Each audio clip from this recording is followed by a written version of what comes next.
नमस्कार। कहानियों के इस सफ़र में आप सबका बहुत स्वागत है। आज हम सुनेंगे मुंशी प्रेमचंद जी द्वारा लिखित कहानी आप बीती। कहानी शुरू करने से पहले मेरा आप सबसे विनम्र निवेदन है, यदि मेरे द्वारा सुनाई गई कहानियाँ आप सबको पसंद आती हों तो कृपया मेरे चैनल को ज़रूर सब्सक्राइब करें और अपने मित्रों में भी साझा करें। तो चलिए सुनते हैं कहानी। साहित्यकारों की ज़िंदगी में एक ऐसा वक्त भी ज़रूर आता है जब प्रशंसकों की तरफ से उन्हें ढेरों पत्र प्राप्त होते हैं और वो खुशी से झूम उठते हैं। यह एक ऐसा वक्त होता है जब लेखक अपनी सारी समस्याओं को भूल खुशी का अनुभव करता है। वो पत्रों के सागर में डूब जाता है और लहरों के साथ कल्पना के एक नए शिखर पर पहुंच जाता है। उस पल में मैं भी कुछ हूँ या महत्व महसूस होता है। कुछ ऐसा ही अनुभव मैंने सावन महीने में किया जब मुझे मेरी रचनाओं की प्रशंसाओं से भरा पत्र प्राप्त हुआ। इस पत्र में दिल खोलकर मेरी कृतियों की तारीफ की गई थी। पत्र भेजने वाले खुद एक उत्तम कवि थे। उनकी कविताएं अक्सर पत्रिकाओं में छपती थीं। मैं उनका यह पत्र पढ़कर फूला नहीं समा रहा था। मैं खुशी के मारे उसी वक्त उस पत्र का जवाब लिखने बैठ गया था। उस उत्साह में मैंने जो कुछ भी पत्र में लिखा इस समय वो याद नहीं है। हाँ, इतना याद है कि उस पत्र में शुरू से अंत तक प्रेम भरे मीठे शब्द लिखे थे। हालांकि मैं कभी कविता नहीं लिखता था, लेकिन फिर भी मैं शब्दों को जितना सुंदर बना सकता था मैंने उतना संवार दिया था। यहाँ तक कि पत्र लिखने के बाद जब मैंने उसे फिर से पढ़ा तो मुझे कविता बहुत पसंद आई। पूरा पत्र भाव से भरपूर था। 5वें दिन उसी कविता का एक और पत्र मुझे मिला। वो पहले वाले पत्र के मुकाबले और ज़्यादा प्रभावी था। उसमें मुझे प्यारे भैया कहकर पुकारा गया था। साथ ही मेरी रचनाओं की एक सूची और प्रकाशकों के बारे में उनके नाम और पते पूछे गए थे। इसके साथ ही पत्र के अंत में यह भी लिखा था कि मेरी पत्नी आपकी बहुत बड़ी प्रशंसक है और आपके लेखन को पढ़ना पसंद करती हैं।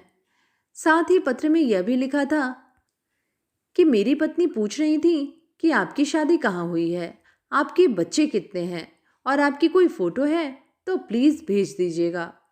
वहीं पत्र में मेरे जन्म स्थान और वंश की भी जानकारी पूछी गई थी। पत्र के उसकी अंतिम खबर ने मुझे खुश कर दिया था। पहली बार ऐसा हुआ था जब किसी महिला ने अपने मुंह से मेरी तारीफ की थी और यह सुनने का मौका मुझे मिला था। उस दौरान तारीफ में जितने भी शब्द मुझे याद थे उन सबको मैंने पत्र में लिख डाला और अपने परिवार और खानदान के विषय में ऐसा जिक्र किया कि जैसे किसी कवि ने भी कभी राजा का गुणगान नहीं किया हो। मेरे दादाजी एक जमींदार के यहाँ कर्मचारी थे, लेकिन उन्हें रियासत का प्रबंधक बनाया था। वहीं अपने क्लर्क पिता को मैंने दफ्तर का प्रधानाध्यक्ष बताया। पत्र में किसानी को जमींदारी बताया था। इसके अलावा आपने लेखन की गिनती को तो बढ़ा न सका था, लेकिन उसकी महत्व को बड़े अच्छे से समझा दिया था। देखा जाए तो अपनी तारीफ करना एक सिरफिरापन है, लेकिन इशारों में यह काम आसानी से किया जा सकता है। खैर, पत्र खत्म हो चुका था और लेटर बॉक्स में पहुंच चुका था। इसके बाद हफ्ते तक कोई भी पत्र नहीं आया। मैंने पत्र में अपने हिसाब से अपनी पत्नी की तरफ से भी कुछ बातें लिखी थी। उम्मीद थी कि घनिष्ठता बढ़ेगी, लेकिन ऐसा लग रहा था कि कहीं वे मुझे मतलबी और सेंटिमेंटल ना समझ ले, इसीलिए कोई पत्र नहीं लिखा हो। अश्विन के महीने का तीसरा पहर था। हर तरफ रामलीला का उत्साह था। मैं भी अपने एक दोस्त के घर था। वहाँ ताश की बाजी चल रही थी। अचानक एक व्यक्ति वहाँ मेरे बारे में पूछते हुए वह मेरा नाम लेते हुए वहाँ आया और मेरे बगल की कुर्सी पर आकर बैठ गया। मैं उसे नहीं जानता था। मैं सोच रहा था कि आखिर कौन है ये आदमी और यहाँ कैसे आया। मेरे दोस्त लोग भी उस महाशय को देखकर इशारेबाजी करने लगे थे। मैंने विनम्रता के साथ उस महाशय का नाम पूछा। जवाब मिला, मेरा नाम उमापति नारायण है। मैं जवाब सुनते ही खुश होकर उनके गले लग गया था।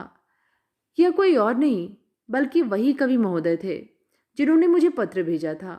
मैंने उनसे उनका हालचाल पूछा, फिर पान और इलायची खिलाई और पूछा कि यहाँ कैसे आना हुआ। उन्होंने जवाब दिया, घर चलिए, फिर विस्तार से बताऊंगा।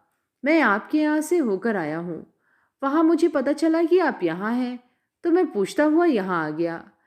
फिर मैं फौरन उनके साथ जाने के लिए तैयार हो गया। उनके कमरे से निकलते ही मेरे दोस्तों ने इशारे में मुझसे पूछा कि यह साहब कौन है। मैंने दोस्तों को बताया कि ये मेरे नए मित्र हैं। मित्र ने कहा कि थोड़ा सावधान रहिएगा, मुझे ये थोड़े उच्चक्के लग रहे हैं। मैंने कहा, आपका यह अनुमान गलत है। आप आदमी को हमेशा उसके कपड़ों से जज करते हैं, लेकिन इंसान कपड़ों में नहीं बल्कि दिल में होता है।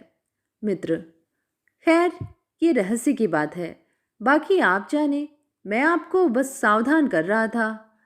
मैंने मित्र की बात पर कोई जवाब न दिया और उमापति जी को लेकर अपने घर आ गया। मैंने उनके लिए बाजार से खाना मंगवाया। इस दौरान उन्होंने अपनी कई कविताएं मुझे सुनाई। कविताएं सुनाते वक्त उनकी आवाज़ बहुत मनोहर और मीठी लग रही थी। हालांकि कविताएं तो मुझे समझ नहीं आईं, लेकिन मैंने उनकी कविताओं की तारीफ के पुल बांध दिए। मैं खुशी के मारे उनकी कविताओं की वाहवाही करने लगा। ऐसा लग रहा था मानो मुझसे बढ़कर कोई काव्य प्रेमी ही नहीं। शाम के वक्त हम दोनों रामलीला देखने गए। वहां से लौटकर आने के बाद मैंने उन्हें खाना खिलाया। इसके बाद उन्होंने अपनी यात्रा के बारे में बताना शुरू किया। उन्होंने बताया वह इस वक्त कानपुर जा रहे हैं अपनी पत्नी को लेने के लिए। उनका मकान कानपुर में है। उन्होंने उस वक्त अपने विचार को साझा करते हुए बताया कि उनकी इच्छा मासिक पत्रिका निकालने की है। उन्होंने बताया कि प्रकाशक कविताओं के लिए 1,000 रुपये देते हैं, लेकिन उनकी इच्छा है कि वे कविताओं को पत्रिका में क्रमशः निकालें, फिर अपने ही पैसों से पुस्तकाकार प्रिंट करवाएं। उमापति ने यह भी बताया कि उनकी जमींदारी कानपुर शहर में है, लेकिन वो साहित्यिक जिंदगी बिताना चाहते हैं। उन्हें जमींदारी से नफरत है। उन्होंने बताया कि उनकी पत्नी लड़कियों के एक स्कूल में प्रधानाध्यापिका है। यह सारी बातें देर रात तक चलती रहीं। अधिकांश बातें उस दिन की याद नहीं हैं। हाँ, बस यह याद है कि हमने अपनी भावी जिंदगी का एक प्रोग्राम बना लिया था।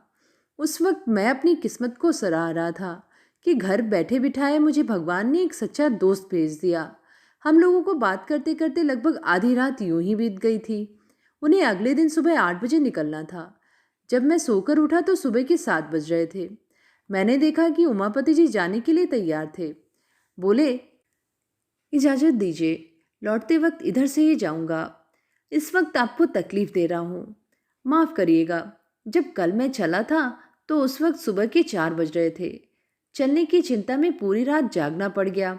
गाड़ी में बैठते ही झपकियाँ आने लगी तो मैंने कोट उतार दिया और फिर लेटा तो फौरन सो गया। मुगल सराय में आँख खुली तो देखा कि कोट गायब था। कोट को मैंने चारों तरफ ढूंढा, पता ही नहीं चला कि मेरा कोट किसी ने चोरी कर लिया है। मेरे कोट में उस वक्त 50 रुपये थे, वो भी साथ में चले गए। पत्नी के मैके उसे लेने जाना है और जाते वक्त मुझे कपड़े ले जाने हैं। आप मुझे 50 रुपये उधार दे दीजिए। ससुराल में हर वक्त थोड़े बहुत पैसे खर्च होने स्वाभाविक हैं। ऐसे में अगर पैसे ना खर्च करूं तो हंसी होगी। मैं जब वापस इधर से लौटूंगा तो आपको पैसे देता हुआ जाऊंगा। मैं उनकी बात सुनकर बड़ी दुविधा में था। मुझे पहले भी एक बार धोखा मिला था। फौरन मन में ख्याल आया कि कहीं इस बार भी धोखा ना खा जाऊं। फिर तुरंत ही मुझे अपने इस ख्याल पर शर्म आने लगी। मैंने सोचा, इस संसार में हर आदमी एक जैसा नहीं होता। ये बेचारे कितने सज्जन आदमी हैं, इस वक्त मुसीबत में हैं। ये सोचते हुए मैंने अपनी पत्नी को कहा कि अगर तुम्हारे पास कुछ पैसे हैं तो दे दो। पत्नी ने पूछा, क्या करोगे? मैंने कहा, कल जो मेरे मित्र आए हैं, किसी ने उनके रुपए सफ़र के दौरान चुरा लिए हैं। उन्हें ससुराल अपनी पत्नी को लेने जाना है। लौटते वक्त वो पैसे दे देंगे। मेरी बातों को सुनकर पत्नी ने मजाक करते हुए कहा कि तुम्हारे जितने भी दोस्त आते हैं सब तुम्हें धोखा देने ही आते हैं। मेरे पास कुछ पैसे नहीं हैं। फिर मैंने थोड़ा अपनी पत्नी को मनाते हुए कहा, अगर पैसे हैं तो दे दो ना, बेचारे तैयार होकर खड़े हैं, उनकी गाड़ी छूट जाएगी। पत्नी ने कहा, बोल दो जाकर कि इस वक्त घर में कोई पैसे नहीं हैं। मैंने कहा, यह कहना इतना आसान बिल्कुल नहीं है। इसका मतलब यह है कि मैं दरिद्र होने के साथ साथ अच्छा दोस्त भी नहीं हूँ। क्या मेरे पास 50 रुपए का भी इंतज़ाम नहीं हो सकता? उमापति जी को इस समय कभी भी यकीन नहीं होगा कि मेरे पास इतने पैसे भी नहीं हैं। इससे तो यह सही है कि उनसे मैं सीधे सीधे कह दूं कि हमें आप पर बिल्कुल भी यकीन नहीं है। मेरी बातें सुनकर पत्नी ने झुंझलाकर बक्से की चाबी मेरे सामने फेंकते हुए कहा, तुम जितनी आसानी से बहस कर लेते हो, अगर उतनी आसानी से आदमी परखना सीख जाते तो अभी तक इंसान बन गए होते। जाओ और दे दो ये रुपए। इन रुपयों को उधार समझकर मत दो, ये समझना कि इन रुपयों को पानी में फेंक दिया है। मुझे तो बस आम से मतलब था, ना कि पेड़ की गिनती से। मैंने रुपए निकालकर उमापति जी को उसी वक्त दे दिए। उमापति जी ने पैसा लौटाने का वादा किया और चले गए। उमापति 7वें दिन फिर शाम को घर वापस आए। उनके साथ इस बार उनकी पत्नी व बेटी थी। दही चीनी खिलाकर मेरी पत्नी ने उन लोगों का स्वागत व आदर सत्कार किया, यहाँ तक कि 20 रुपया मुंह दिखाई के दिए। इसके साथ इनकी बेटी को भी मेरी पत्नी ने मिठाई खाने के लिए 2 रुपए दिए। मुझे लगा था कि उमापति जी आने के बाद ही मेरे रुपए लौटा देंगे, लेकिन उन्होंने रात में रुपयों का कोई जिक्र तक नहीं किया। सोते वक्त मैंने पत्नी से कहा कि रुपए का तो उन्होंने जिक्र तक नहीं किया। पत्नी ने मेरी बात सुनकर हंसते हुए कहा, क्या तुम्हें सच में उम्मीद थी कि वो आते ही फौरन तुम्हारे पैसे लौटा देंगे? मैंने पहले ही तुमसे कहा था, रुपए मिलने की उम्मीद से उन्हें पैसे मत देना, या समझो कि ये पैसे किसी दोस्त की मदद के लिए दिए हैं। लेकिन तुम तो विचित्र हो। पत्नी की बातें सुनकर मैं लज्जित होकर चुप रह गया। उमापति अपने परिवार वालों के साथ 2 दिन तक मेरे घर में रुके। मेरी पत्नी ने इस दौरान उन लोगों को खूब आदर सत्कार किया। मुझे फिर भी संतोष नहीं था, क्योंकि मैं समझता था कि इन्होंने मेरे साथ धोखा किया था। तीसरे दिन वो सुबह जल्दी अपने घर जाने को तैयार हो गए। मुझे अब उम्मीद थी कि वो मेरे रुपए लौटा देंगे। ऐसा नहीं हुआ। वो अब तक एक नई राम कहानी सुनाने लगे। उन्होंने बिस्तर बांधते हुए कहा, मुझे बड़ा ही दुख है कि इस बार मैं आपके पैसे नहीं लौटा पाऊंगा। दरअसल बात यह है कि घर में पिताजी से मुलाकात नहीं हो पाई। वे किसी काम से गांव गए हुए थे। मेरे पास इतनी छुट्टियां नहीं थीं कि उनसे मिलने में गांव तक जाता। गांव जाने के लिए रेल का वहां कोई भी जरिया नहीं है। वहां पहुंचने के लिए बैलगाड़ियों से जाना पड़ता है। इसीलिए सिर्फ एक दिन मैं घर में रहा और फिर अपने ससुराल को निकल गया। मेरे सारे रुपए ससुराल में ही खर्च हो गए। अब तो मेरे पास ट्रेन की टिकट तक का पैसा नहीं है। कृपया आप 25 रुपये मुझे दे दीजिए। मैं वहां पहुंचते ही आपके रुपए भेज दूंगा। मन तो किया कि फौरन जवाब दे दूं, लेकिन ऐसा मैं कर नहीं पाया। मैंने पत्नी से पैसे मांगकर उमापति के हाथ पर रख दिए। इसके बाद वो चले गए। 1 हफ्ते के बाद फिर उमापति जी ने पत्र भेजा, जिसमें लिखा था कि वो काम के सिलसिले में बाहर जा रहे हैं, वापस लौटकर रुपए भेजेंगे। 15 दिनों के बाद मैंने एक पत्र लिखकर उनका हालचाल पूछा, लेकिन मेरे पत्र का कोई जवाब नहीं आया। मैंने 15 दिनों के बाद फिर से पत्र लिखा और इस बार मैंने रुपयों के बारे में पूछा। इसका भी कोई जवाब नहीं आया। 1 महीने बाद मैंने फिर पत्र लिखा, लेकिन इस बार भी कोई जवाब ना आया। मैं समझ गया था कि पत्नी ने जो भी कहा था वो ही सच था। मैं निराश और चुप होकर बैठ गया। हालांकि मैंने अपने इस पत्र के बारे में अपनी पत्नी को कुछ नहीं बताया। फिर इसी महीने मेरे यंत्रालय में बिहार प्रांत से एक कंपोजिटर आया था। 15 रुपये मासिक पर मैंने उसे काम पर रख लिया था। वो पहले किसी अंग्रेजी स्कूल में पढ़ा करता था। किसी का सहयोग न मिल पाने की वजह से वो पढ़ाई छोड़ चुका था। उसके घर वालों ने उसकी मदद करने से मना कर दिया था। मजबूर होकर उसे यह नौकरी करनी पड़ी। उसकी उम्र वही कोई 17 से 18 रही होगी।